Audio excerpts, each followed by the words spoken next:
네, 안녕하세요. 김정희입니다. 오늘 제가 말씀드릴 내용은 불화의 이해와 감정입니다. 근데 사실 결론적으로 말씀을 드리면 저 역시 감정이 너무나 어렵기 때문에 과연 이 내용을 여러분들께 어떤 식으로 말씀을 드려야 될지 굉장히 고민이 많았어요. 아까 최현천 교수님도 또 말씀을 하셨고 하신 것처럼 감정을 하기 위해서는 사실 제일 좋은 것은 많은 걸 보는 거예요. 많은 걸 보고 또 그 유물 하나하나에 대해서 어떤 정확한 내용을 알고 있다면 이 자연스럽게 어떤 감정할 수 있는 그런 감시감과 감정 이제 능력이 생기지 않을까 그런 생각에서 저는 오늘은 뭐 진품, 가품 뭐 이런 유물을 중심으로 하지 않고 일단 그 불화의 그런 이해, 불화를 각 시대별로 어떻게 봐야 하는가 이런 것들을 중심으로 해서 말씀을 드릴까 합니다. 불을 좀 꺼주시겠어요? 제 생각에는 그 불화의 감정이 있어서 올바른 감정을 하기 위해서는 한 세 가지 정도의 그 유의해야 되지 않을까 생각이 듭니다. 처음에는 재료, 바탕 청에 대한 그런 이해 또는 직조 방법에 대한 이해라고 생각이 됩니다. 그리고 두 번째는 각 시대 양식에 대한 즉 구도라든가 채색이나 필선 문양 이러한 것들을 정확하게 알고 있다면 바로 이 감정에 이제 필요한 여러 가지 이제 능력이 이제 갖춰질 수 있을 것이라고 생각이 되고요. 그 다음에 이제 불화에는 화기가 다 있죠. 그래서 화기를 어떻게 읽어내는가. 이 화기도 우리가 볼 때는 비슷한 것 같지만 각 시대에 따라서 화기를 쓰는 방법이나 이런 것들이 차이가 있기 때문에 이 화기의 위치, 뭐 쓰는 방법, 그 다음에 내용 이런 것을 명확하게 알게 된다면 이 올바른 감정이 이루어지지 않겠는가. 그래서 지금부터 이걸 하나하나 설명을 좀 드리도록 하겠습니다. 불화는 여러 가지 바탕 재료를 갖고 만들어지게 됩니다. 뭐 토본, 석본, 목본. 그러나 이제 대다수는 우리가 흔히 탱화라고 부르는 불화들은 이제 천에 그려지게 되죠. 그래서 천 같은 경우에도 견본, 마본, 저본, 또 나중에는 면본, 그리고 종이, 지본에 이르기까지 그 시대별로 각각 이러한 특징적인 바탕을 이제 갖고 만들어지기 때문에 이 바탕에 대한 이해가 먼저 그 시대를 판별하는 아주 중요한 그런 이제 기본 소양이 될 수가 있다고 생각이 듭니다. 그래서 견본 같은 경우에는 아마 가장 애용됐던 전 시대를 걸쳐서 애용됐던 그러한 재료라고 생각이 되는데요. 이 보통 이제 생견이라고 하는 명주를 그대로 사용하기도 하지만 또 때로는 여기에 이제 염색을 해서 사용하는 그런 경우도 있고 또 비단의 폭은 또 시에 따라서 여러 가지로 이제 차이가 남을 볼 수가 있습니다. 그런데 우리가 이제 제일 어려운 게 지금도 저도 참 헷갈리는데요. 이 견본하고 저본을 구분하기가 너무 어려워요. 그러니까 저본은 못인데도 불구하고 굉장히 치밀하거든요. 그래서 이것을 정말 어떤 화학적인 분석이나 이런 것을 거치지 않는 한 그냥 눈으로 봤을 때는 견본인가 저본인가 하는 그런 구별이 굉장히 어려운 그런 경우도 많이 있습니다. 마본은 그래도 조금 구별이 가죠. 되게 오래 굵기 때문에 물감이 잘 흡수되지가 않지만 그래도 굉장히 강해요. 그래서 특히 괴물 같은 것을 만들 때는 이러한 마본을 이용해서 하는 경우들이 많이 있습니다. 이제 시대가 좀 떨어져서 조선 말기에 이르게 되면은 면본을 많이 쓰게 됩니다. 면본은 굉장히 짱짱하다고 얘기해야 될까요? 이런 직조 방법이 짱짱하고 이렇게 딱 경고하기 때문에 되게 현미경 사진이나 이런 걸 통해서 확인해 볼 수가 있고 그 다음에 조그만 브라들이 있죠. 뭐 독성, 산신처럼 작은 규모일 경우에는 그냥 종이에다가 그리는 이제 그런 경우도 볼 수가 있습니다.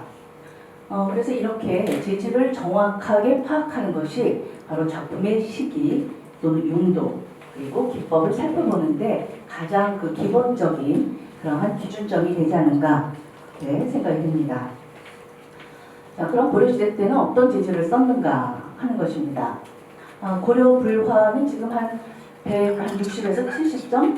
160에서 170 정도 남아있는데 100% 지금 비단이라고 알려져 있어요. 그래서 일단은 고려 불화라고 하는데 뭐 마본을 썼거나 아니면 다른 그런 바탕을 썼다면 이거는 가품으로 봐도 되지 않을까 그런 생각이 듭니다. 물론 경상도의 경우에는 종이를 쓰죠. 그래서 뭐 감지 또는 상지 이런 곳에 금은을 이용해서 이제 그리게 되고요. 이런 것을 제외한다면 모두가 비단 바탕이라고 이제 생각이 듭니다. 그리고 저 화폭에도 실에 따라서 좀 차이가 있습니다. 고려시대 그림 가운데 제일 작은 것은 겨우 2뼘 정도 가로를 얘기한 거예요. 가로가 한 2뼘 정도 되는 아주 작은 그림이 있는가 하면 우리 너무나 잘 알고 있는 가가미 진자 같은 경우에는 폭이 현재 남아있는 폭만이도 한 254cm, 그러니까 뭐 한 40cm로 본다면 그 한 6배? 굉장히 차이가 이렇게 나고 있는데 대부분의 그 천들을 이어서 쓰지 않아요. 고려시대는. 그래서 이걸 한 폭으로 쓰는 거예요. 조선시대가 되면 보통 뭐 비단이나 아니면 삼배나 이런 게 뭐 넓어봤자 보통 한 34에서 38? 그 정도의 이제 폭을 갖게 되는데 고려시대 때는 지금 보시는 것처럼 뭐 80도 있고 100도 있고 이렇게 있지만 거의 이어 쓰지 않아요. 한 폭으로 됐다는 건 아마 직조, 특수하게 그런 용도에 의해서 직조가 된 경우가 많다 그렇게 볼 수가 있는데 지금 제일 많은 것은 한 50에서 60 정도 되는 크기입니다. 그래서 전체 167점의 고려브라 가운데 한 3분의 1 정도, 한 30%이 정도가 보통 한 5, 60cm 정도 되고 이제 길이는 거기에 따라서 한 100에서 120 이 정도 되는 것이 가장 많다고 생각이 듭니다. 지금 여기 있는 게 이제 비교를 한 건데요. 사실은 이거 조금 더 조그맣게 줬어야 되는데 이 아주 폭이 36.8, 굉장히 작은 거의 뭐 2뼘 되는 이렇게 조그만 것부터 시작해서 여기 254cm 이르는 가가미 진자에 이르기까지 이렇게 차이가 있습니다. 이 놀랍게도 가가미 진자 같은 경우가 한 폭이에요. 예, 이게 전혀 있지 않고 그냥 한 폭으로 쓴 경우입니다. 그래서 처음에 이 불화를 보고 왜 우리가 조금 이렇게 기술적으로 뛰어나거나 이럴 때는 뭐 중국에서 왔나? 뭐 중국던가 이런 얘기를 많이 하잖아요. 그래서 처음에는 이제 중국 비단이 아닐까 뭐 그런 얘기도 했었는데 그 일본의 이제 문화연구소에서 이 직조 방법이나 이 천에 대해서 한번 분석을 한 적이 있었어요. 그래서 결론은 고려비단, 고려비단이라고 결론이 났고 이것이 이렇게 큼에도 한 폭으로 쓸 수 있었던 것은 바로 그 유명한 숙비 김씨라고 하는 그 충혈왕 그리고 충선왕의 왕비를 지냈던 후궁이죠, 그렇죠? 지냈던 이제 그러한 그 특수한 신분에 있었기 때문에 아마 이와 같이 특수 제작된 비단을 쓸 수 있었을 것이라고 생각을 하고 있습니다. 고려시대 불화의 그 직조 방법은 일반적인 그 평직은 별로 없어요. 예, 평직이라고 하면은 보통 우리가 이렇게 이쪽 경사와 위사를 하나씩 이렇게 섞어서 쓰는 것을 평직이라고 부르죠. 그런데 이 경우에는 이제 중국이나 아니면은 일본 이런 경우에는 이 평직을 많이 사용했는데 우리 고려시대 나중에 이제 조선 전기나 이제 조선 전기 후기로 가게 되면 물론 평직도 쓰죠. 평직을 쓰는데 이 고려 경우에는 대개가 소위 변화 평직이라는 걸 써요. 그래서 변화 평직은 지금 보시는 것처럼 이쪽으로 한 줄이 가고 이쪽에 2줄이 가는 이런 방식을 취하거나 아니면 이쪽에 그대로 2줄인데 이쪽에는 이걸 이어서 이렇게 이 가로와 세로의 그 넓이 이걸 맞추는 듯한 이러한 그 변화 평직을 많이 쓰고 있는 것이 고려시대 불화의 특징이라고 생각이 듭니다. 자, 이것인데요. 이게 지금 평직으로 짠 거죠. 하나하나 이렇게 어긋나게 이렇게 해서 이렇게 짜고 있는 건데 이게 이제 변화 평직이에요. 그래서 보시면 2개, 그렇죠? 2줄이 가고 이쪽은 하나예요. 어떤 경우에는 이쪽도 2줄이 가는 경우가 있는데 그렇게 되면 이쪽과 이쪽의 넓이가 너무 차이가 나잖아요. 그래서 이때는 이걸 좀 두껍게 실을 2개를 이어서 쓰거나 아니면 조금 두꺼운 이런 실을 쓰는 경우에 이르기까지 이렇게 변화 평직을 많이 썼던 것이 고려브라의 또 하나의 특징이라고 말씀드릴 수가 있겠습니다. 자, 이것이 이제 지금 조금 더 이제 세부적으로 보는 부분인데요. 정말 희한하죠? 중간 부분은 굉장히 잘 남아 있는데 이 가장자리는 뭐 거의 이렇게 떨어져 나가거나 이제 고경 또는 부채를 한 이런 부분들이 아주 많음을 확인해 볼 수가 있고요. 이건 조금 더 세밀하게 보면 바로 이런 형태입니다. 조금 아까 제가 말씀드린 그 소위 변화 평집이라고 하는 그런 직조 방법을 보이는데요. 여기는 한 줄이잖아요, 그렇죠? 한 줄인데 이 세로로 낸 것은 두 개가 이렇게 꼭꼭 붙어서 두 줄이 나타나는 이것이 바로 이제 변화 평집의 그러한 모습을 보여주고요. 근데 여기는 아니지 않는가? 이거는 이제 보수한 거죠. 예, 보수한 부분에 이렇게 보이는 거고 원래는 지금 보이시는 것처럼 두 줄에 한 줄이 가는 이러한 변화 형식을 확인해 볼 수가 있겠습니다. 이것도 마찬가지. 이게 지금 뭘까요? 눈이에요, 그렇죠? 눈 있는 부분을 지금 확대해서 보는 건데 여기서도 지금 보면 이쪽으로 한 줄이 가고 이렇게 두 줄이 붙어서 그렇죠? 한꺼번에 가는 이런 것도 확인해 볼 수가 있겠습니다. 자, 그러면 이제 조선 전반기 불화는 어떤가 하는 것입니다. 조선 전반기는 아까 고려가 100%의 비단이었죠. 거기에 비해서 조선 전기 불화는 뭐 널리 알려진 것처럼 크게 바탕이 두 가지로 나뉘게 하나는 비단이고 하나는 삼배 바탕이죠. 그래서 비단 바탕은 왕실바론이라고 다 알려져 있고요. 물론 아주 예외적으로 아닌 것도 뭐 조금은 있습니다만은 대부분은 왕실바론이고 여기에 채색을 하거나 아니면은 그냥 바탕에다가 붉은색으로 또는 검은색으로 칠하고 거기에다가 선만 갖고 그리는 이런 소위 선묘불화. 근데 그 선이 되게 금선이에요. 그렇죠? 그래서 이런 금선묘 불화가 많다는 것이 특징입니다. 이 조선 전기 불화의 그 왕실발언 불화의 화기들은 거의 다 붉은색의 금으로 써요. 거의. 그래서 화기만 딱 보더라도 이것은 왕실이구나 아니거나 하는 것을 이제 구별할 수 있을 그런 정도입니다. 자, 화폭은 이 조선 전반기는 대개가 40에서 한 60cm 되는 것을 이어서 써요. 이제 드디어. 우리 왜 조선시대 불화 보면 이렇게 세로로 이은 선들이 많이 보이잖아요. 이런 게 이제 고려에는 없었고 조선시대 전반기부터 이제 나타나는 그런 현상이라고 볼 수가 있습니다. 그리고 이제 삼배를 많이 쓴다고 그랬죠. 삼배는 지금도 왜 안동포 같은 거 이런 것도 보면 그 가로 이 폭이 한 34에서 38? 그 정도밖에 되질 않아요. 그래서 이미 조선시대 때도 전반기에도 이런 그 한 34, 5cm에서 38cm 전후가 되는 폭을 여러 매 이어서 바탕을 만들고 거기다가 이제 그림을 이제 그렸던 것을 확인해 볼 수가 있겠습니다. 자, 요거는 이제 너무나 유명한 왕실 발언의 이제 불화입니다. 이 불화는 사실 연도가 없어요.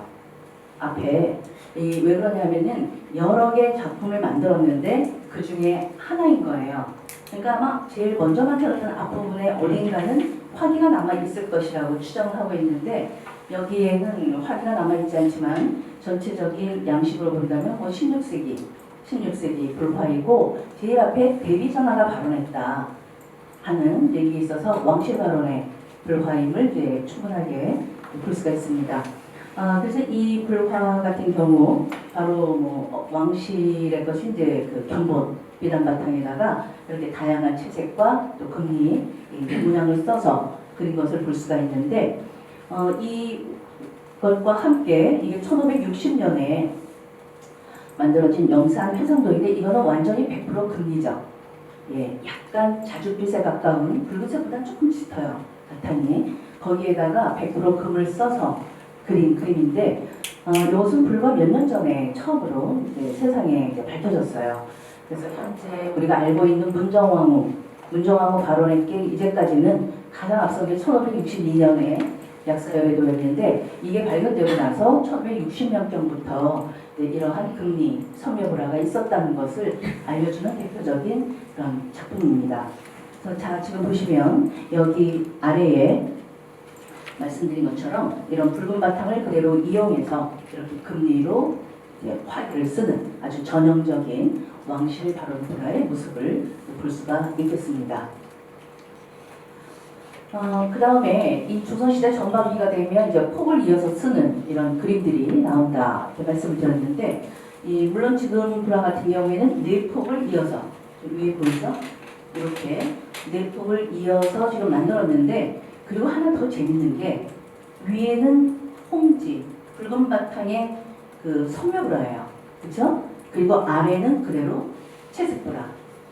그래서 이 천을 잇는 이러한 조선 전기적인 특징뿐만 아니라 이렇게 섬묘불화와 채색불화의 그런 특징들을 또 같이 사용을 해서 만든 이런 그림도 확인해 볼 수가 있는데, 나중에 이제 이 경우에는 그 천 바탕은 하나예요. 하나지만 이제 후기가 되면 이 뭐 비단과 삼배를 섞어 쓴다거나 뭐 이런 경우도 볼 수가 있어서 어떤 하나의 정석은 없었던 것 같아요. 그렇기 때문에 우리가 이 감정이라는 게 참 쉽지 않은 게, 딱 어떤 시대 어떤 거가 이렇게 그 공식처럼 돼 있으면 참 좋을 텐데 그렇지가 않아서 굉장히 어려운 작업이 아닌가 그런 생각이 듭니다. 자, 조선시대 후반기가 되면 이제 모든 재료를 거의 다 사용을 하게 됩니다. 물론 비단 많이 썼고요. 그래서 비단 바탕 같은 경우에는 특히 17세기, 18세기까지는 비단 바탕이 많이 나오고 있는데, 아까도 말씀드렸듯이 이게 비단인지 못인지 잘 구분이 안 가요. 그래서 옛날에 나온 도록이나 이런 데 보면 전부 견본 채색인데, 요즘에 가서 실제로 조사해 보면 저번에다가 이렇게 그려진 그런 경우도 많이 확인을 할 수가 있고, 물론 삼배 많이 나옵니다. 그런데 조선 전기에는 그 민중바론이 삼배를 썼잖아요. 그런데 이 조선 후반기가 되면은 특히 괴물을 많이 썼어요. 괴물같이 이제 튼튼한 그런 것을 요하는 이런 그림들의 이 삼배를 많이 썼고, 뭐 일반 불화에서도 뭐 규모가 크다거나 이런 데서 이제 삼배를 썼지만 그래도 역시 비단을 즐겨서 사용했던 것 같습니다. 그리고 이제 조선 후반기가 되면 왜 소위 목각탱이라고 그러죠? 목조 설법상, 요즘에는 이름을 조금 바꿔서 이제 목조 설법상 이렇게 부르고 있습니다만은, 이 목각탱이라고 하는 것이 이 17세기 중후반부터 이제 19세기까지 특히 경상도, 경기도 지역을 중심으로 유행을 하게 됩니다. 그래서 이렇게 아주 다른 시기에서는, 다른 시기에는 볼 수가 없었던 나무를 조각해서 만든 탱화, 거는 그림이죠. 이런 목각탱도 이제 사용됐음을 확인할 수가 있고요. 자, 조선시대 뭐 후반기는 워낙 많기 때문에 제가 그냥 이걸 통해서 잠깐 보여드리겠는데요. 뭐 거의가 그 17세기, 18세기까지는 상당수가 비단 바탕을 이제 사용을 하고 있습니다. 비단 바탕에 이제 여러 폭을 이어서 이제 그림들을 그리기 때문에 채색 때문에 잘 보이지 않지만 사실 자세하게 이렇게 살펴보면 위에서부터 바느질한 이런 것들이 쭉 드러나게 돼요. 그런데 바느질할 때 한 가지 원칙은 있어요. 뭐냐면, 이것도 100%는 아닌데요. 뭐냐면 본존의 얼굴은 되게 온폭으로 써요.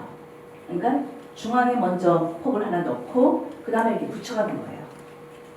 근데 괴물 같은 거는 굉장히 얼굴 하나 넣으면 클 거 아니에요. 그렇죠? 이런 경우에는 어쨌든 중앙에는 되게 먼저 놓고 그 다음에 이제 옆을 이렇게 중앙에 딱 가운데 잘 가지 않게 그렇게 쓰는데, 제가 최근에 봤던 것 가운데는 아주 무례하게도 부처님 얼굴 가운데서부터 코인을 내가 쭉 해갖고 이 천을 이어서 쓴 그런 경우도 보긴 봤어요. 근데 그건 굉장히 드물고, 대개는 요 중앙폭을 중심으로 옆으로 이렇게 이어나가는 것이 일반적인 그 모습입니다. 자, 이거 같은 경우에는 또 굉장히 재밌어요. 남장사 것인데 삼배와 비단을 또 섞어서 썼어요. 그렇죠? 그래서 지금 보시면 요게 지금 삼배 바탕이에요. 양쪽에 삼배 바탕이고 나머지는 비단인데 또 이렇게 이어서 쓴 그런 부분이라고 합니다. 그래서 이렇게 본다면 어떻게 생각해보면 그냥 하나로 깨끗하게 하지, 근데 아마 뭐 여러 가지 계획을 할 때 크기나 이런 것을 잘못 조정을 했는지 하다 보면 이 천이 모자르는 이제 그런 경우가 있었을 거예요. 그래서 그런 때는 비단과 삼배를 이렇게 섞어서 쓰는 그런 경우도 이제 지금 남장사처럼 이제 활용이 됩니다. 자, 그 다음에 이거 굉장히 특이한 건데 종이로 개울을 만들었어요. 거대한 개울을 종이로 만들었는데 이게 지금 여기 본선사, 경기도 본선사에 있는 개울도입니다. 작지 않아요. 가로 그 세로 길이가 785, 가로가 거의 뭐 4.5m 이르는 굉장히 큰 그런 그림인데 이 그림은 상궁가론이죠. 그래서 상궁 이성애라고 하는 이 사람이 영빈 김씨를 위해서 영복을 빌기 위해서 시조한 그런 내용이 이렇게 적혀 있는데 이게 지금 이렇게 막 접힌 것처럼 보이잖아요. 이게 이제 종이 세로 144, 가로 95cm 종이를 이 세로에다가는 6개, 그렇죠?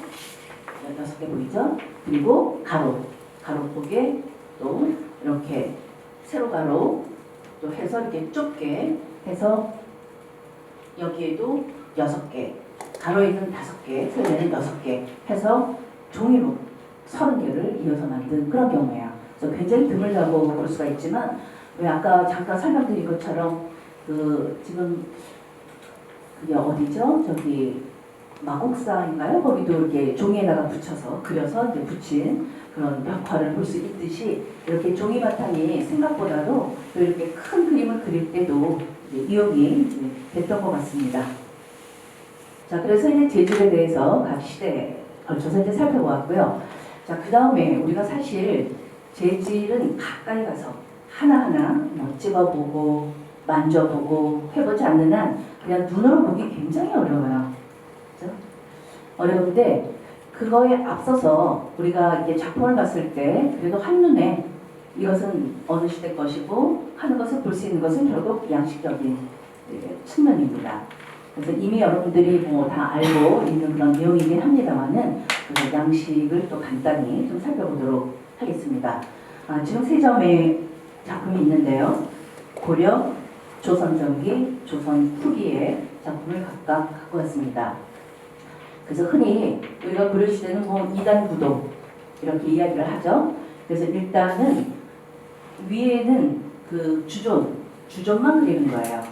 그리고 아래에다가는 이게 뭐 3존도가 됐던 9존도가 됐던 또는 군도가 됐던 간에 아래는 전부 무릎 아래로 해서 주존을 배치하는 이런 양식을 보여줍니다.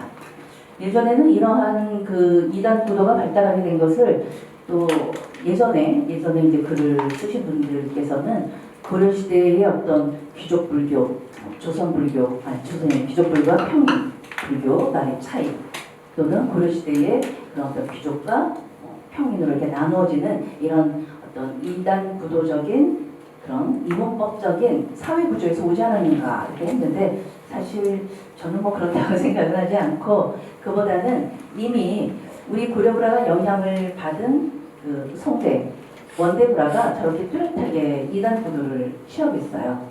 그래서 어떤 경우에는 정말 이게 고려 건가 원대인가 구별할 수 없을 정도로 굉장히 유사한 그림들이 많이 있습니다. 그래서 기본적으로 그러한 어떤 모델이 되었던 그림에 나타나는 것을 그대로 따르지 않았을까 생각이 듭니다. 그 다음에 조선 전기 같은 경우에는 조금씩 올라왔죠. 그리고 고려 그림에는 바탕이 거의 드러나지 않는데 그러니까 바탕에 뭐가 없죠. 드러나지 않는 게 아니라 뭐가 별로 표현되지 않았는데 조선시대가 되면서 하늘 모습이 나타나고 이런 인물, 이런 구름이라든가 이런 것이 표현되기 시작하고 그야말로 조선 후기는 하여튼 비린 데가 없어요. 거의 빽빽하게 그냥 꽉 들어차게 표현하는 것이 일반적입니다. 그래서 그냥 한눈에 봤을 때는 이러한 특징들을 보여주는데요. 조금 전에 보셨던 것이 바로 맞저드라에 있는 1320년에 그려진 아미타 구전도입니다. 물론 고려 시대에도 그러니까 100%라는 건 없잖아요, 그렇죠? 그래서 고려 시대에도 물론 여기까지 올라오고 뭐 이런 것들도 볼 수가 있고 배경에 아주 화물이라든가 이런 게 간단하게 표현이 될 건 없는 게 아니에요. 있긴 있지만 대개는 이러한 형식을 취한다 하는 것이고요. 자, 지금 보시는 작품은 해인사 영산 회상도입니다. 조선 후기에 가장 유명한 화승이 의견이라고 있죠. 다 들어보셨을 것 같은데요. 바로 이 의견 스님이 이제 그린 1729년에 이제 작품인데, 자, 지금 보시는 것처럼 거의 여백이 하나도 없어요. 그렇죠? 위에 하늘 부분에 조금 이렇게 공간이 이제 보입니다만은 이런 것을 제외하고는 정말 뭐 아래부터 시작해서 위에 그 제자상들, 그 다음에 그 신중, 상에 이르기까지 빼곡하게 채워져 있습니다. 이런 것들이 되게 일반적인 조선 후기 불화의 구도입니다. 우리가 흔히 군도 양식, 그렇죠? 군도 형식이라고 부르는 그런 것인데요. 자, 그래서 이제 지금 양식을 이제 구도를 말씀을 드렸고요. 그 다음에 이제 채색을 잠깐 살펴보도록 하겠습니다. 이 불화를 볼 때 우리가 가장 먼저 느끼는 것은 너무 복잡하다. 색깔이, 그쵸? 색이 너무 많고 그래서 뭐가 뭔지 모르겠고 어지러울 정도로 색이 많다 이렇게 이야기를 합니다. 그런데 아마 조금 전에 그림들을 보면서 눈치를 챘겠지만 후반기 불화는 그래요. 조선 후반기 불화는 그런데 고려시대 불화는 사실 색깔이 몇 개 없습니다. 의외로. 그런데도 화려하고 호화스러워 보이잖아요. 그건 금 때문이에요. 금 때문이지 색이 절대로 많지 않아요. 그래서 고려시대에는 적색, 주사, 이용한 적색과 그 다음 석록색, 녹색, 그 다음에 석청, 이 청색이죠. 그리고 금. 여기다가 호분에서 추출한 백색, 그리고 그죠? 그 먹색, 뭐 이 정도, 그 정도 이렇게 그렇게 많은 색을 쓰지 않습니다. 물론 이제 금을 많이 썼고요. 그래서 이렇게 이제 색깔이 많지 않은데 이 색깔들은 대개가 그런 광물질 애들이 많아요. 그래서 나중에 뭐 기회가 있을지 모르겠습니다만은 여러분들이 혹시 고려불화를 손으로 만질 그런 기회가 있다면 한번 이렇게 손으로 이렇게 긁어보세요. 그럼 까끌까끌해요. 네, 그게 그 광물질 안료를 많이 썼기 때문에 거친 그런 입자들이 아직도 이제 조금씩 이렇게 이제 느껴지는 그런 걸 알 수가 있고요. 그 다음에 또 하나는 이 채색법에서 색을 잘 섞어 쓰지 않습니다. 무슨 얘기냐면은 자, 내가 지금 하늘색을 쓰고 싶어요. 자, 그럼 여러분들은 어떻게 할까요?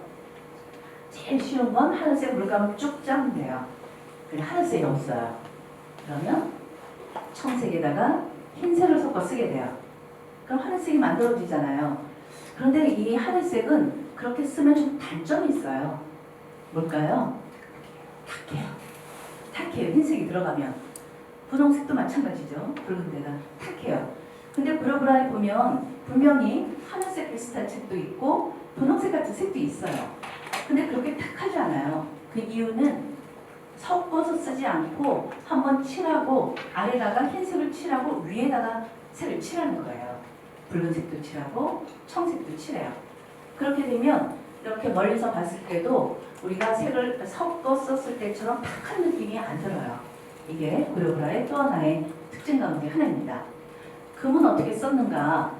아직까지는 고려불화는 다 금을 분말로 만들어서 분말로 이렇게 해서 악교에 섞어서 쓴 것으로 이렇게 알려지고 있고요. 우리가 흔히 아는 금박은 거의 안 썼어요. 고려불화는 금박은 아마 금박 만드는 기술이 뭐 없었을지 모르겠는데요. 금박은 쓰지 않았고 그래서 일본에는 소위 그 기리카네라 그래서 되게 금박을 많이 쓰죠.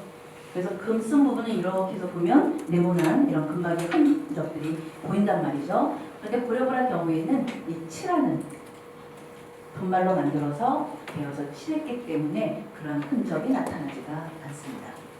배채법은 다 알죠? 예, 초상화 그릴 때 많이 그리는 기법인데 뒤쪽에서 채색을 칠하는 이러한 기법. 이것을 이제 고려불화에 썼다고 이렇게 알려지고 있는데 또 한동안은 또 일부 학자들은 배채법을 안 썼다. 고려불화 사실 보면 배채법이 없을 거다 이렇게 주장을 하기도 하는데요. 뭐 100% 쓰진 않았지만 저는 쓴 것이 다 보입니다. 있기 때문에 분명히 배채법을 썼고 이 백제법은 중국에서는 거의 났었어요.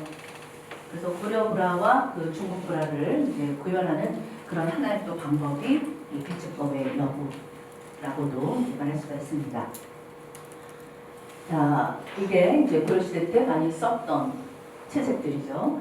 지금 보시는 것처럼 굉장히 알갱이 같은 이런 것들이 느껴지잖아요. 그렇죠? 그래서 주, 성도, 석청인데, 그렇죠? 잘못됐네요. 석청, 그 다음에 이 납 원료 해가지고 흰색을 만드는 연백이라든가 금, 이런 색깔들이 고려불화의 가장 기본적인 채색을 이루고 있습니다. 조선시대에는 온갖 색을 다 씁니다. 한마디로 얘기하면. 그래서 붉은색만 하더라도 아까 왜 고려 때는 주사를 썼잖아요. 그렇죠?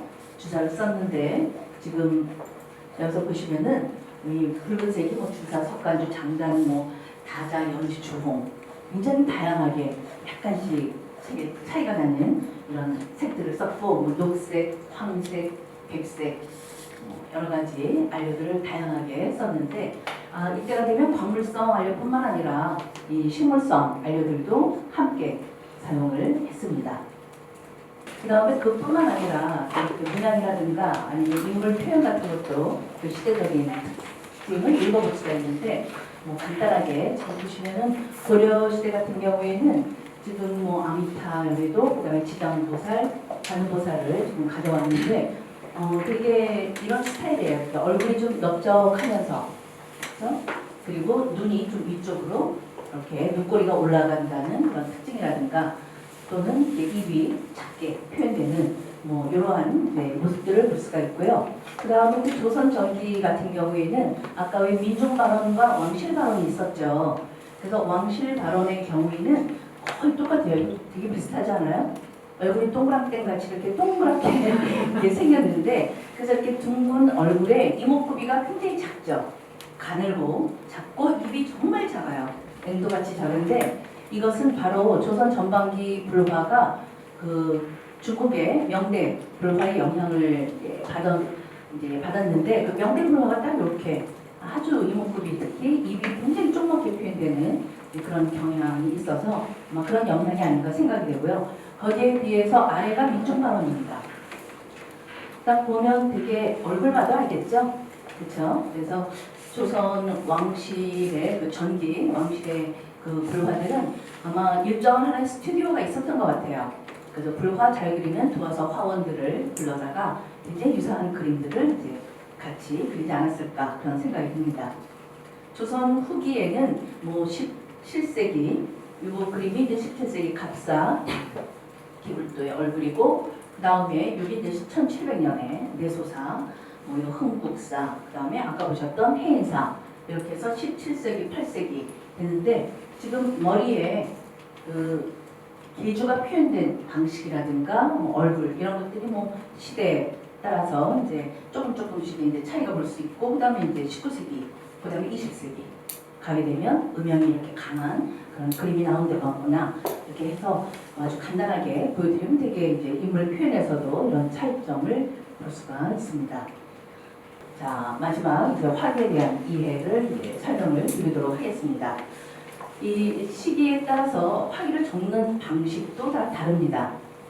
이 고려불화들을 많이 보셨겠지만 고려불화에 보면은 화기 적는 방식이 하나가 아니에요.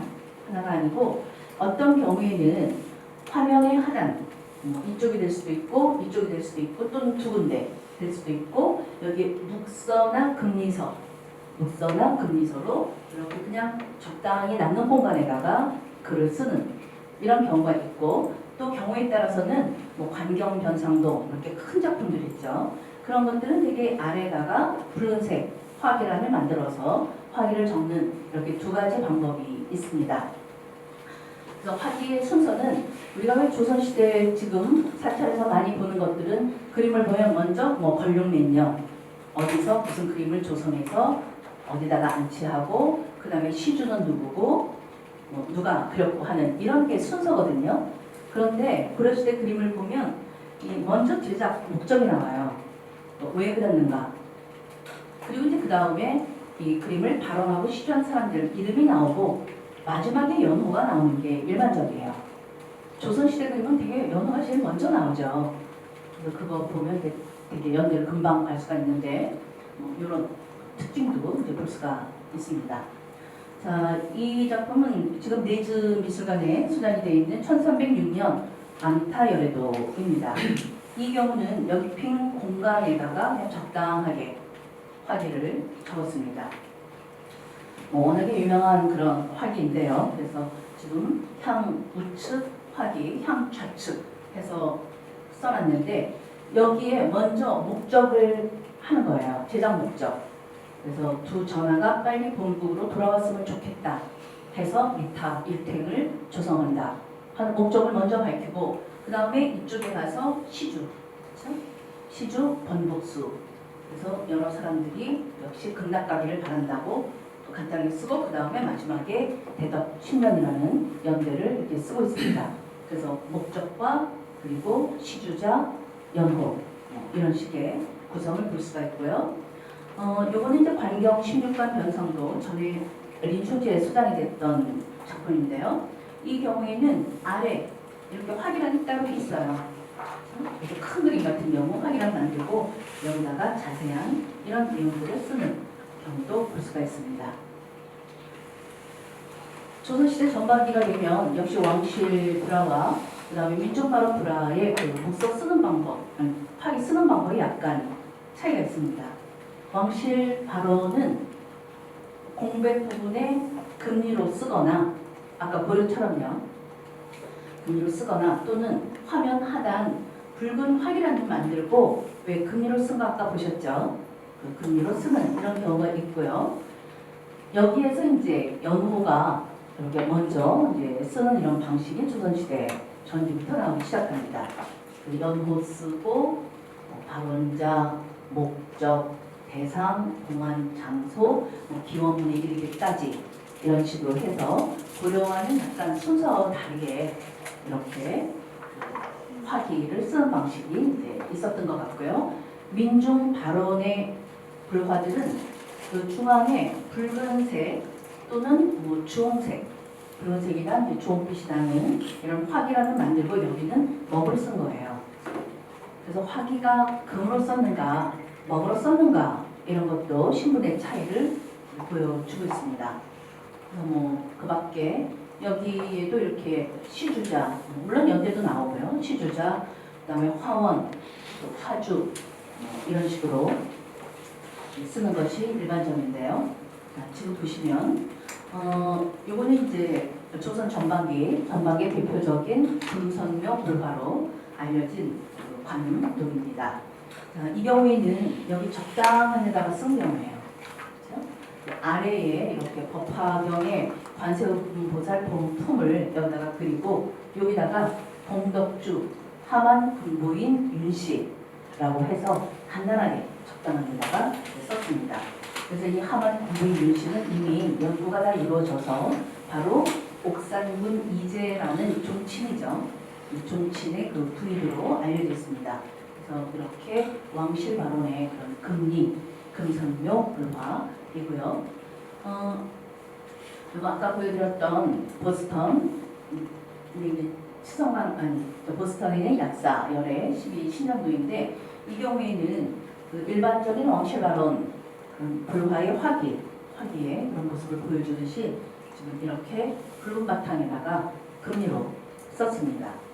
아까도 잠깐 설명드린 것처럼 여기에서는 연대가 나오지 않았고요. 그냥 대비전화 해서 발음자의 이름을 먼저 쓰고 그 다음에 어떤 그림들을 그려서 봉헌한다는 그런 내용들 이런 것이 이제 붉은 바탕의 금리로 쓰여 있어서 금방 이것만 보더라도 왕실발언 불화임을 확인할 수가 있겠습니다. 그리고 이제 이 불화 같은 경우에는 1565년에 만들어졌는데요.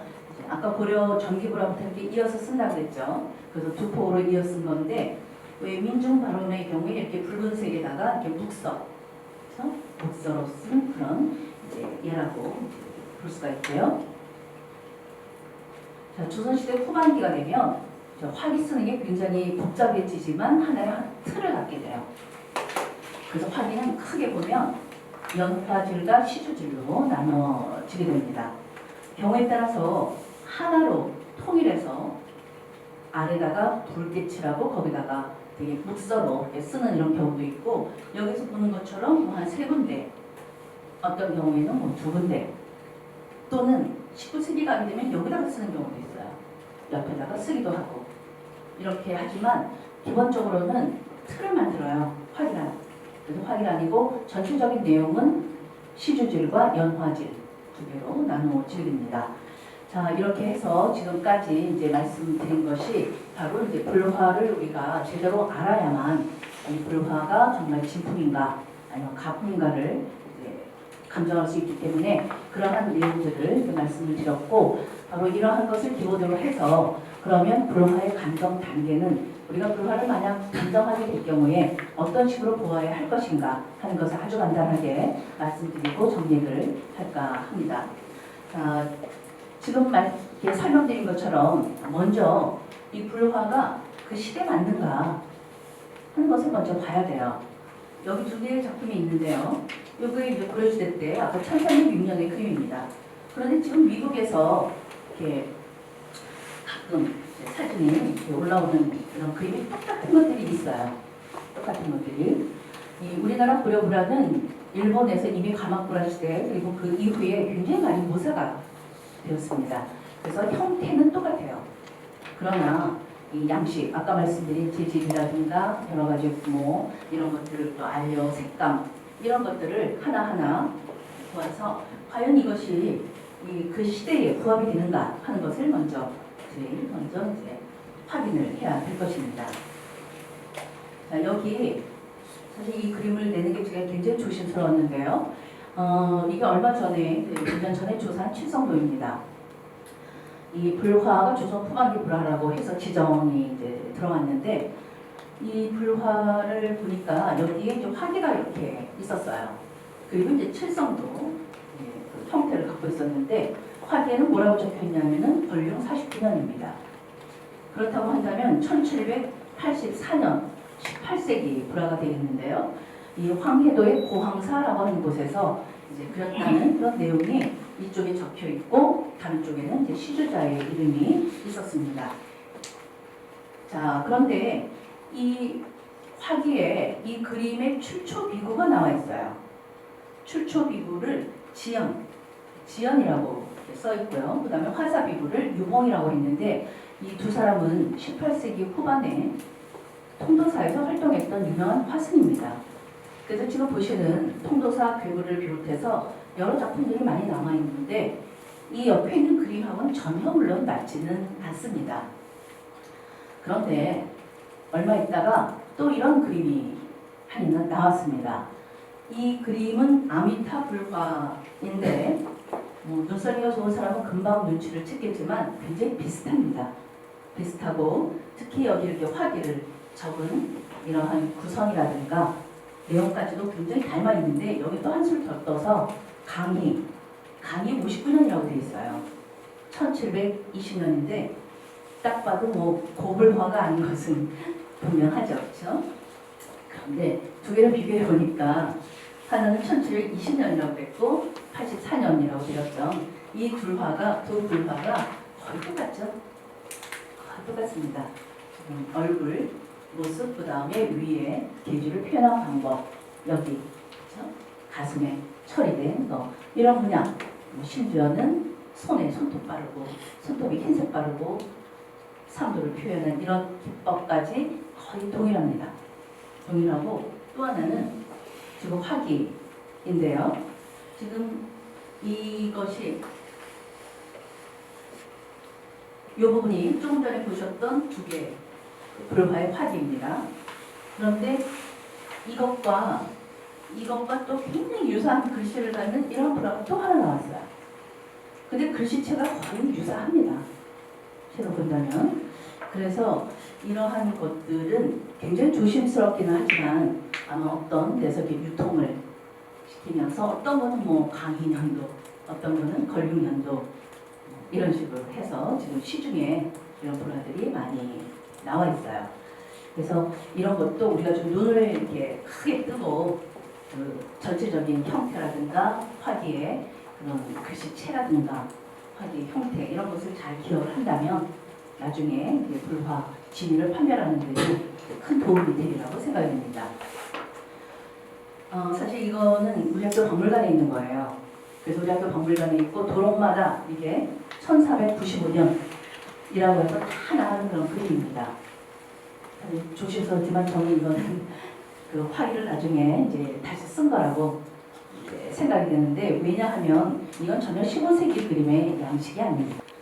전체적으로 볼 때 물론 얼굴 형태도 그렇고요. 그 다음에 광배 모습이라든가 여러 가지가 전혀 15세기 나올 만한 게 아니고, 또 무엇보다도 화기에 보면 금어가 나와요.